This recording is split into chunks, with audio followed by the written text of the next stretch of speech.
Muchas gracias. Buenas tardes. ¿Se oye bien? Porque tengo poca voz, Bien, pues me han encargado que esta tarde hable sobre el compromiso vocacional y la sociedad líquida.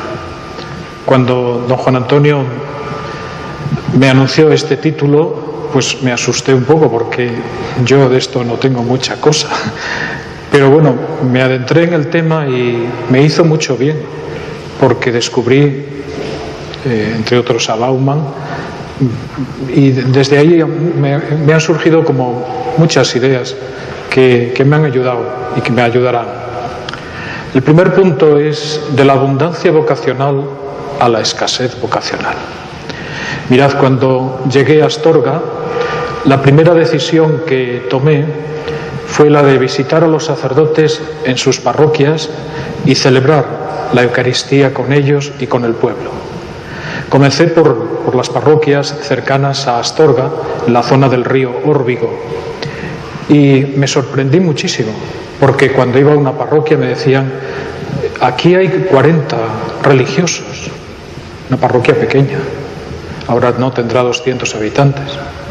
Pero iba a la siguiente y me decían: aquí hay 30 religiosos, aquí hay tantos, 20, 25, es decir, en esa zona del río Órbigo hay una cantidad de religiosos en todo el mundo, de los cuales tenemos una grata representación aquí en el auditorio, y yo me quedé asombrado, y sobre todo cuando volví a casa y rezaba decía: ¿pero por qué, Señor? Hace 60 años tanto y ahora tan poco. Y ciertamente en aquel momento fue un momento de gran esplendor vocacional en la diócesis de Astorga. De hecho, mi predecesor en el año 67, hace 50 años, escribió una pastoral que titulaba así: Hacia los 1000 seminaristas. Bien, de esos 1000 seminaristas hoy se han quedado en 5 y un diácono que voy a ordenar pasado mañana. ¿Qué ha pasado aquí? Esta es la pregunta. ¿Qué ha pasado para que de una situación de abundancia viniéramos a una situación de escasez? Pues me le hice muchas preguntas y es difícil responderlas, pero me ayudó mucho a dar la respuesta lo que comentó una señora en la visita pastoral a una de las parroquias de Ponferrada, una señora muy sencilla. Hablábamos en el coloquio de esta situación de escasez vocacional y de sacerdotes, y bueno, pues siempre se plantea otra forma de sacerdocio, los sacerdotes casados, en fin, y aquella señora dice: no, el problema es la falta de fe. El problema es la pérdida o el debilitamiento de la fe. Efectivamente, yo creo que este es uno de los problemas o una de las causas, por las que hemos venido a esta situación. También en esa misma visita pastoral, en un colegio público de Ponferrada, me entrevisté con los jóvenes, 200 jóvenes en un salón de actos, y durante 45 minutos estuvieron constantemente haciéndome preguntas. Y una de las preguntas de un joven era esta: ¿por qué cree, señor obispo, que la juventud actual es tan atea? Bueno, di una respuesta al momento, pero también me hizo pensar mucho. ¿Por qué el 20% de los jóvenes de hoy se declara ateo y con posibilidades de ir creciendo esto? ¿Qué ha pasado? ¿Qué sucedió? Hay un estudio, un artículo de Alfonso Pérez Agote que titula La irreligión de la juventud española, y dice que estamos en una tercera oleada de secularización. Esta tercera oleada no es de oposición y lucha con la religión institucional y con la Iglesia, como fue la primera. Pensemos en los años de la transición y posteriores. Tampoco es un proceso de desinteresamiento con respecto a algo conocido y cercano, como lo fue en la segunda, en los años ya 80, 90. Se trata más bien de una lejanía e ignorancia con respecto a la religión y a la Iglesia. Esta es la situación. Dice, la Iglesia Católica ha guardado durante tiempo la máxima capacidad de dar importancia y solemnidad a los hitos del ciclo biográfico de las personas. Esta capacidad va decayendo de forma visible. Si miramos lo que ocurre con el matrimonio, ritual de particular importancia en la edad joven, podemos observar el declinar progresivo de esa capacidad. En el 2009 el número de matrimonios civiles superó al de los religiosos, pero además la vida en pareja sin casarse es cada vez más frecuente. La mayoría de la juventud española contemporánea se ha socializado en un ambiente familiar y social de sólido desinterés por la religión y por la Iglesia. Creo que esto tenemos que tenerlo en cuenta, no para achicarnos, sino para vivir en la realidad. Ciertamente, nuestra sociedad ha cambiado y en las generaciones más jóvenes ha cambiado mucho más con respecto a lo religioso, a la fe y, por supuesto, a la vocación religiosa. Por eso, al tratar de iluminar esta realidad, me vino a la mente el pasaje del Evangelio en el que San Mateo relata cómo los discípulos se marcharon al lago a pescar, cómo el mar embravecido hacía zozobrar la barca y Jesús va hacia ellos caminando y le dice a Pedro, ven, soy yo. Pedro se tira, pero se hunde y Jesús le da la mano y le dice, hombres de poca fe, ¿no tenéis confianza? Bien, los exegetas nos dicen que este pasaje del Evangelio, que está en varios evangelios, en el Evangelio de San Mateo, es una forma simbólica de decir cómo está la situación en la que se encuentra la comunidad en la que está San Mateo, judeo-cristiana. Es una comunidad a merced de las olas del mar y de los vientos que representan en el lenguaje bíblico las fuerzas del mal. En medio de la oscuridad de la noche, de la adversidad meteorológica que produce miedo y duda en los discípulos, se presenta Jesús que infunde serenidad y confianza. En el relato, Pedro aparece como un hombre débil que se debate entre el miedo y la confianza en Jesús. Mateo describe la experiencia de los discípulos. Siguen a Jesús, pero las dificultades hacen que sucumban y tengan que ser sostenidos por el mismo Jesús. Nuestra situación actual puede asemejarse a aquella situación de la comunidad de Mateo. La barca de Pedro, la Iglesia, parece que zozobra en el oleaje de la secularización y del relativismo afianzado y propagado por la modernidad y después por la llamada posmodernidad. Bauman, como se ha dicho esta mañana, toma la metáfora de lo líquido, del fluido líquido, para describir la realidad social y sociológica de estos momentos. Él dice, la disolución de los sólidos ha sido el objetivo de la modernidad, es decir, romper con el antiguo régimen, con los principios que fundamentaban aquello. Pero la posmodernidad ha ido más allá, ha ido a dejar en liquidez todo aquello que, como hemos visto por la mañana, sostenía de alguna manera el ser y la sociedad. Los cristianos profesamos la fe en Dios uno y trino, y desde esta fe en Dios, que es amor, que nos ha creado, que nos espera al final de la vida para darnos la vida eterna, que nos sostiene en este mundo con su misericordia y con su amor, esta fe trinitaria, dice Bauman, que ha pasado a otra fe. Dice, la profana Trinidad, construida por la incertidumbre, la inseguridad y la desprotección, cada una de las cuales genera angustia aguda y dolorosa al ignorar la procedencia de donde venimos.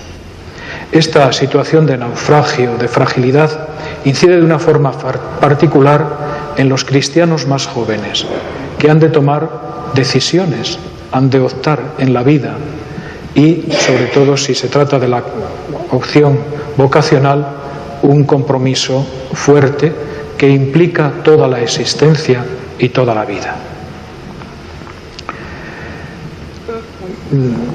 Quiero hacer ahora referencia, basándome en la descripción que hace Bauman de esta sociedad líquida y fluida, sobre todo en algunas de las características que ya han salido por la mañana, cómo esto está influyendo, en mi opinión, a la hora de que un joven, o incluso los que ya somos sacerdotes, vivamos nuestra vida vocacional.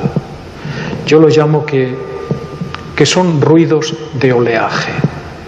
Las olas hacen ruidos muy estrepitosos, sobre todo cuando en mi tierra asturiana nos sentamos en los acantilados del Cantábrico y vemos enfurecerse el mar y cómo las olas rompen y tienen un ruido impresionante. Pues yo creo que la fluidez de esta sociedad también produce unos ruidos que en el interior de la persona están distorsionando o interfiriendo la llamada de Dios a la persona en concreto, tanto a la vida cristiana como a la vida sacerdotal o a la vida consagrada. El ruido más fuerte, a mi modo de ver, es el ruido del secularismo y del laicismo. El oleaje de fondo de esta sociedad y de esta cultura es la secularización, que a veces se transforma en secularismo y laicismo. Todos estamos de acuerdo en la separación de la Iglesia y el Estado, en la autonomía del mundo reconocida por el Concilio Vaticano II desde Jesús: dad al César lo que es del César y a Dios lo que es de Dios. Pero a veces esta autonomía del mundo se vuelve hostil contra el hecho religioso y contra la propia Iglesia. La Conferencia Episcopal, en el plan pastoral que tiene, ha dicho esto: bajo la influencia de una cultura dominante en Occidente, en nuestro pueblo se ha difundido la idea de que la religión no tiene fundamento racional ni científico. Por eso las creencias religiosas son vistas como opciones subjetivas que no pueden ser universalizables ni deben influir en el ordenamiento de la vida pública y colectiva. En el mundo laicista, la religión puede ser aceptada como una práctica personal o bien cultural, mientras se mantenga estrictamente en el ámbito de las prácticas privadas de la gente. Buen número de personas, familias y grupos, y por supuesto las instituciones públicas y políticas, prescinden habitualmente de cualquier referencia religiosa por considerarla inútil e infundada. Cada vez más la mentalidad de nuestros conciudadanos, también de no pocos cristianos y especialmente de las generaciones nuevas, se va haciendo pragmática, mundanizada, sin referencias habituales a Dios ni a la vida eterna. Pues bien, como decía antes, en esta cultura, en este magma, se están socializando las generaciones jóvenes. Así como hace 60 años la generación joven se socializaba en un ambiente católico, socialmente católico, políticamente católico, culturalmente católico, en esta sociedad se socializa en un mundo secularizado y laicista. Otra de los rasgos, otro de los ruidos, otra de las olas que hace ruido en el interior de las personas es el individualismo. Es uno de los ruidos más fuertes.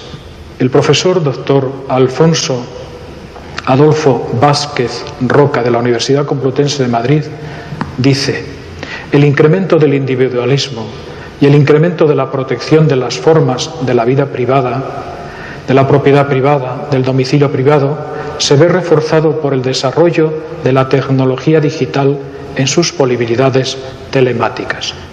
Es evidente que el individualismo, que es de alguna manera la libertad llevada hasta el extremo, está llevando a muchas personas, especialmente a los jóvenes, a una situación de soledad y de vivir pendientes de la máquina, no de las otras personas. De su horizonte ha desaparecido el prójimo. Está la máquina, con quien se comunican con el prójimo, pero resisten comunicarse cara a cara con alguien.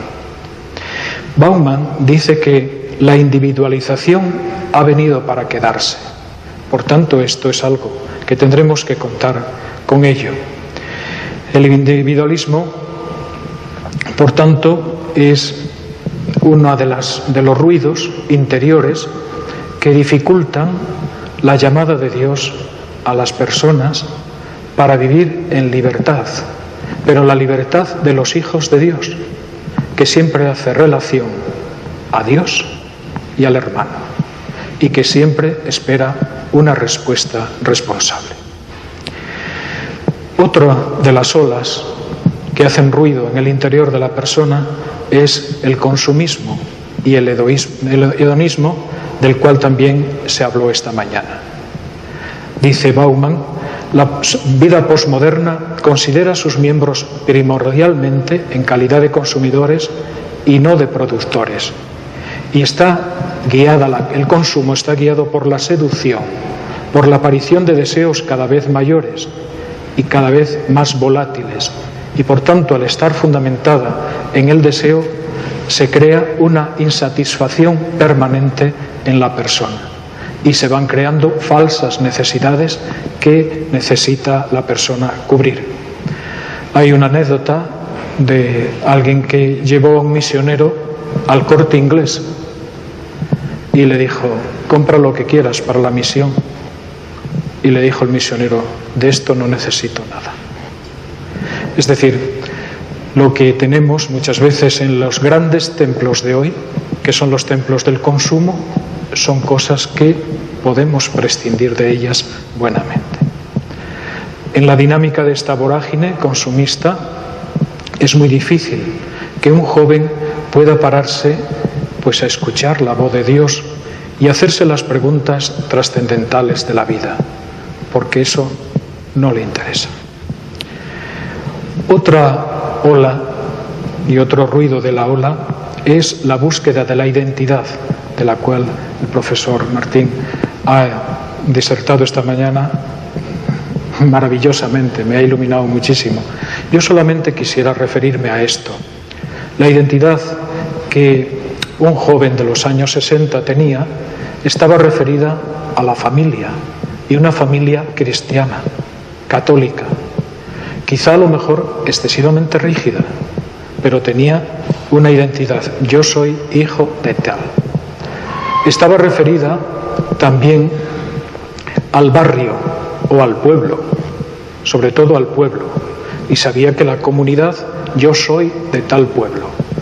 Me decía mis primos que tienen niños pequeños y suelen ir a mi pueblo en grado en Villamarín, y decía que comentaban los pequeños, ¿no?, con otros compañeros: ¿tú tienes pueblo? Yo tengo pueblo, yo soy de Villamarín, porque mis primos los llevan al pueblo, ¿no? Y decía el otro niño: no, yo no tengo pueblo. Bueno, pues en esta situación de no tener pueblo hay mucha gente hoy, y le falta un rasgo de la identidad, como también se ha dicho. Y otro rasgo de la identidad es la profesión. Se nos identificaba o se nos identifica por la profesión. Como veremos después, esto hoy se ha licuado, porque el paro estructural pues no da garantías de que una profesión se pueda ejercer durante mucho tiempo. Otro de las olas y de los ruidos es lo que el Papa Benedicto XVI ha insistido permanentemente: el relativismo.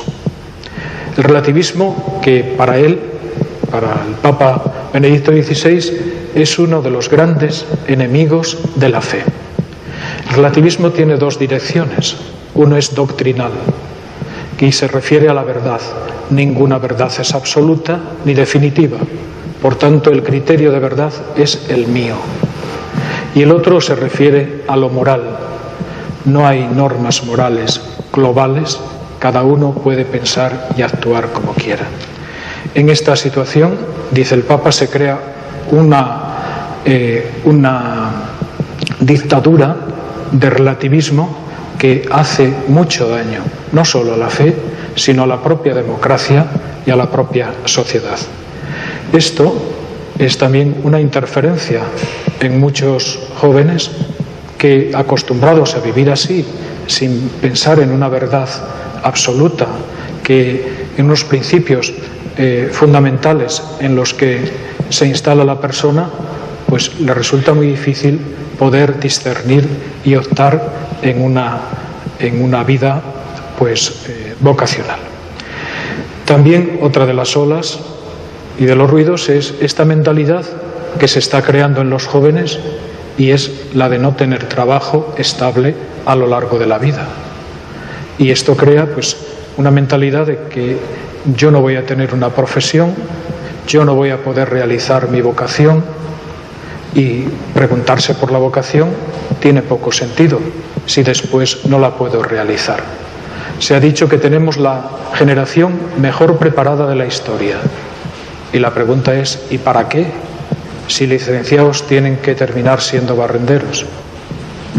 Todo esto, lo que produce todo este olenaje, este ruido interno, lo que está produciendo, creo yo, en algunos jóvenes, chicos y chicas, que se sienten llamados a la vida sacerdotal o a la vida consagrada, está produciendo pánico o miedo.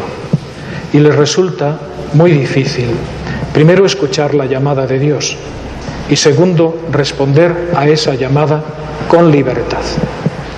Pero ante esta situación, yo creo que no podemos caer en el simplismo de pensar que la situación de abundancia vocacional en los años 60 era la mejor y esta es la peor. No, en los años 60 también había situaciones que no eran lo más ideal para el desarrollo de una vocación. Y el hecho es que, al tener tanta rigidez, no solo en las familias, sino también en los seminarios, la gente no tenía libertad interna para decidir y seguían adelante. Y después hemos tenido las secularizaciones o las exclaustraciones. En esta época quizá el contexto es distinto. Puede que no haya libertad interna por el contexto sociológico y cultural que en estos momentos estamos viviendo. Y algunos que tienen vocación, pues les resulta muy difícil, por ejemplo, enfrentarse a sus padres, o romper con sus amigos, o enfrentarse a sus profesores. Todo esto necesita de alguna manera de una gracia especial del Señor. Y yo estoy convencido que el Señor también la da, porque todos los que hemos sido llamados podemos certificar que cuando Dios llama, da la gracia para seguirle. Pues bien, yo estoy convencido de esto. El Señor sigue llamando hoy, como llamó en aquel entonces, y sigue dando pastores a su pueblo y consagrados a su pueblo los que necesita. Yo creo que el problema no está tanto en esto, cuanto en la respuesta libre de la persona. Y por eso digo que las interferencias de este ruido del oleaje de la sociedad líquida es lo que, a mi modo de ver, está haciendo que los jóvenes no respondan con esa generosidad que realmente necesita cualquier respuesta vocacional.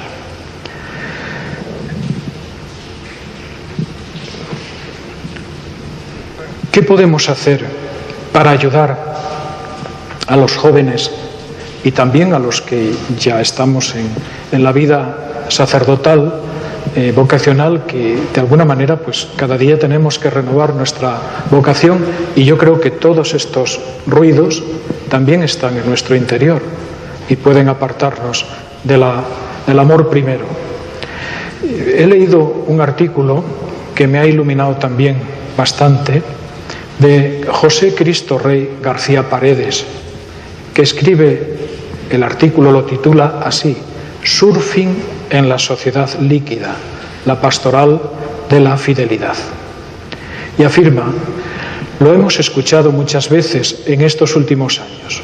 Nos encontramos en la sociedad líquida. Es un rasgo de la posmodernidad. No estamos en la cultura de los compromisos definitivos, de las obligaciones hasta la muerte. Es bueno que percibamos la fluidez de la realidad. Es inteligente vivir como quienes hacen surfing, siempre preparados para afrontar olas imprevisibles. Todo es líquido en el surfing, menos la tabla. Esa es la base que permite danzar, desplazarse sobre las olas. Esa es la tabla de salvación. No somos personas condenadas a ahogarnos en la sociedad líquida. Necesitamos una cierta solidez que nos permita encontrar la razón de nuestra vida. Pues bien, yo ofrezco desde mi humilde reflexión qué puntos de apoyo en este surfing de las olas de la sociedad líquida podemos cuidar o cultivar en nuestra pastoral vocacional y en nuestra espiritualidad sacerdotal, para que podamos bandear de alguna manera las olas de esta sociedad líquida que se ha descrito. En primer lugar, yo creo que es importantísimo la fortaleza de la fe. La fortaleza de la fe. La fe es la confianza que ofrece la tabla que nunca falla, pero que requiere también en nosotros un arte de permanente adaptación y equilibrio sin perder nuestra posición. Sigue diciendo José Cristo Rey: sociedad líquida y fidelidad son compatibles. La fidelidad se reajusta a las circunstancias. La fidelidad se basa en las promesas de un Dios que nos es fiel, que ha establecido con nosotros una alianza sin vuelta atrás. ¿Quién podrá separarnos del amor de Jesús, el Cristo? Por tanto, yo creo que es fundamental cultivar la fe y espacios de fe donde se viva la fe de una manera sencilla, auténtica y verdadera. Mirad, en mi diócesis tenemos 1000 parroquias. 1000 parroquias. 200 de ellas solo tienen 7000 habitantes. Es imposible que en estas 200 parroquias pueda haber comunidades de fe significativas. Son santos muchos de los que hay allí, pero ciertamente es necesario hacer grupos de fe, grupos apostólicos, no estar condicionados por las estructuras que hemos recibido, muchas de ellas en este caso de la Edad Media, y que hoy no responden a la realidad. Es necesario buscar esa fortaleza en la fe, grupos de fe que realmente hayan descubierto al Señor, se hayan encontrado con Él y estén dispuestos a vivir como verdaderos discípulos suyos.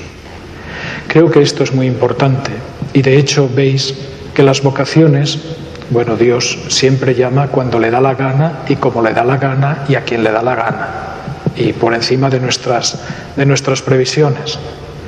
Pero vemos también que aquellos grupos que cultivan la fe, esa fe auténtica, sin ideologías, sin tradiciones, sin ritualismos, de esos grupos es de donde salen las vocaciones a la vida consagrada y a la vida sacerdotal. Otro punto de esa tabla, diríamos, para surfear, es la vida comunitaria. Lo han dicho los doctores esta mañana, la importancia que tiene la relación y la referencia a la sociedad y a la familia en este caso. Es decir, la fe cristiana hace siempre referencia a la comunidad. La sociedad líquida y sobre todo la movilidad, que es uno también de los rasgos fundamentales de esta sociedad líquida. Los peregrinos se pasan a turistas, pero podríamos decir a los inmigrantes, refugiados. Esto cambia, está cambiando de una manera acelerada. Bien, esto licúa de alguna manera también la comunidad cristiana. Mi diócesis, no tenemos universidad. Las parroquias forman a los niños, adolescentes y a los jóvenes. Se van a León, a Valladolid, a Asturias, a Madrid, ya no vuelven. Ya no vuelven. Ya aquella comunidad ya se cerró. Por tanto, es importante que valoremos la comunidad. La comunidad puede llamarse familia, puede llamarse parroquia, puede llamarse movimiento apostólico, puede llamarse grupo parroquial. Pero creo que una tabla o un punto de la tabla de surfing sobre esta sociedad es el espíritu comunitario. Y lo mismo sucede pues para nosotros, los que ya somos sacerdotes religiosos, ¿no? Cuando una congregación no valora la vida comunitaria, sino que son vecinos unos de otros, esa congregación tiene poca vida, me parece a mí. Por eso, la nueva ratio sacerdotalis, que es diríamos el marco de referencia que la Congregación para el Clero ha dado a toda la Iglesia para la formación de los sacerdotes, y que nosotros los obispos de España tenemos que aplicarla ahora, especialmente en España, hace mucho hincapié a la formación comunitaria, en la formación comunitaria, que todo el proceso de los seminarios de discernimiento, la comunidad es fundamental, la vivencia en la comunidad. Otro punto que me parece también muy importante de esta tabla que nos puede salvar, que nos puede ayudar en el surfing, es el acompañamiento. Ciertamente, como decía, la sociedad líquida en muchos casos lleva a la gente a la soledad y a dejar en las personas heridas en el alma difíciles de curar. La psiquiatría pues lo ha dicho por la mañana, pero heridas espirituales, ¿no? Por ejemplo, pensemos en jóvenes que han sentido la vocación sacerdotal, pero que han tenido una vida pues depravada, diríamos, desde el punto de vista moral cristiano, ¿no? ¿Cómo curar esas heridas? Solos no pueden. Es necesario, por tanto, el acompañamiento espiritual orientado al discernimiento vocacional. El Papa lo dice claramente en Evangelii Gaudium repetidas veces. Los procesos con acompañamiento de personas, maestros que ayuden a otros, especialmente en este caso los más jóvenes, a sobrevivir o a proteger su posible llamada del Señor de las heridas que puedan ocurrir. Y un último punto sería que los jóvenes vean un compromiso de testigos cristianos que sea significativo. Claro, esto es muy difícil hoy, porque cuando, por ejemplo, presentábamos en otra época lo que hacen los misioneros, el compromiso por los pobres, pues hoy lo presentas y algunos chavales te dicen, bah, son unos pringados. Es decir, esto realmente es doloroso, que ya no se valore como algo muy positivo y con referencia, con deseo de que tú puedas seguirle ese compromiso en favor de los demás y en favor de la fe. Por eso es muy difícil, y aquí yo creo que tendremos que buscar formas creativas que nos ayuden a mostrar a la gente joven que la fe no es una antigualla del pasado, que la fe no es de tristes, que la fe no es un espiritualismo que se desentiende de este mundo, En el caso concreto de la vocación cristiana, pero sobre todo de la vocación sacerdotal y consagrada, el compromiso más fuerte es la profesión de los 3 votos, de pobreza, castidad y obediencia. Pero claro, esto es navegar contracorriente. ¿Cómo le dices a un chaval que está criado en la sociedad del consumo y en el hedonismo, que la austeridad de la vida te hace más feliz? Solo si lo puede ver, si lo puede ver. ¿Cómo le dices a un chaval que está criado en una situación de pansensualismo que el celibato y la virginidad entregadas a Dios y por el reino de los cielos y por los demás tiene sentido? ¿Y cómo les dices a un chaval que busca la libertad absoluta que la obediencia es una forma extraordinaria de amar? Pues solo si lo ven, solo si ven que personas que son pobres, célibes y vírgenes y obedientes son felices, con una felicidad superior a la que puede dar el botellón de la noche. La verdad es que los jóvenes, que a veces podemos decir están apartados, mi sensación no es esa. Como digo, yo siempre en la visita pastoral pido a los profesores de religión en los colegios públicos y en los colegios católicos, por supuesto, en los colegios públicos con la autorización correspondiente, que yo quiero estar con los chavales y me someto a sus preguntas y el resultado que obtengo es que están interesadísimos en la vida de la fe, en la moral sobre todo y en los puntos conflictivos, pero están interesados. Yo estoy como digo, 3/4 de hora con ellos y quieren seguir y piden que vaya otra vez. Y por otra parte, mirad, os cuento ya como última cosa una anécdota. Al poco de ser nombrado obispo auxiliar de Oviedo, fui a confirmar a Gijón.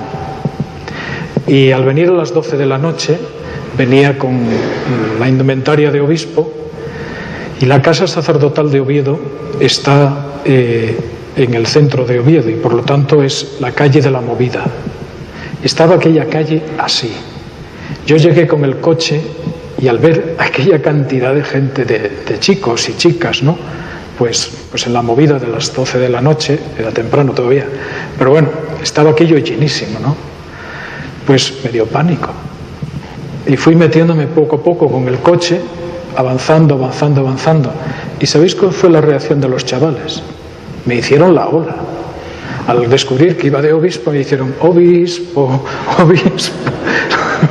Es decir, que los chavales, pues bueno, sí, son presas porque tienen debilidad de estas fluctuaciones de la sociedad del consumo y de esta mentalidad de oscurantismo, de oscuramiento de la fe y de Dios, pero son buenos porque llevan en sí la bondad de Dios. Por tanto, yo creo que no debemos de echarnos para atrás ni tener pánico como lo tuve yo en aquel momento, ¿no?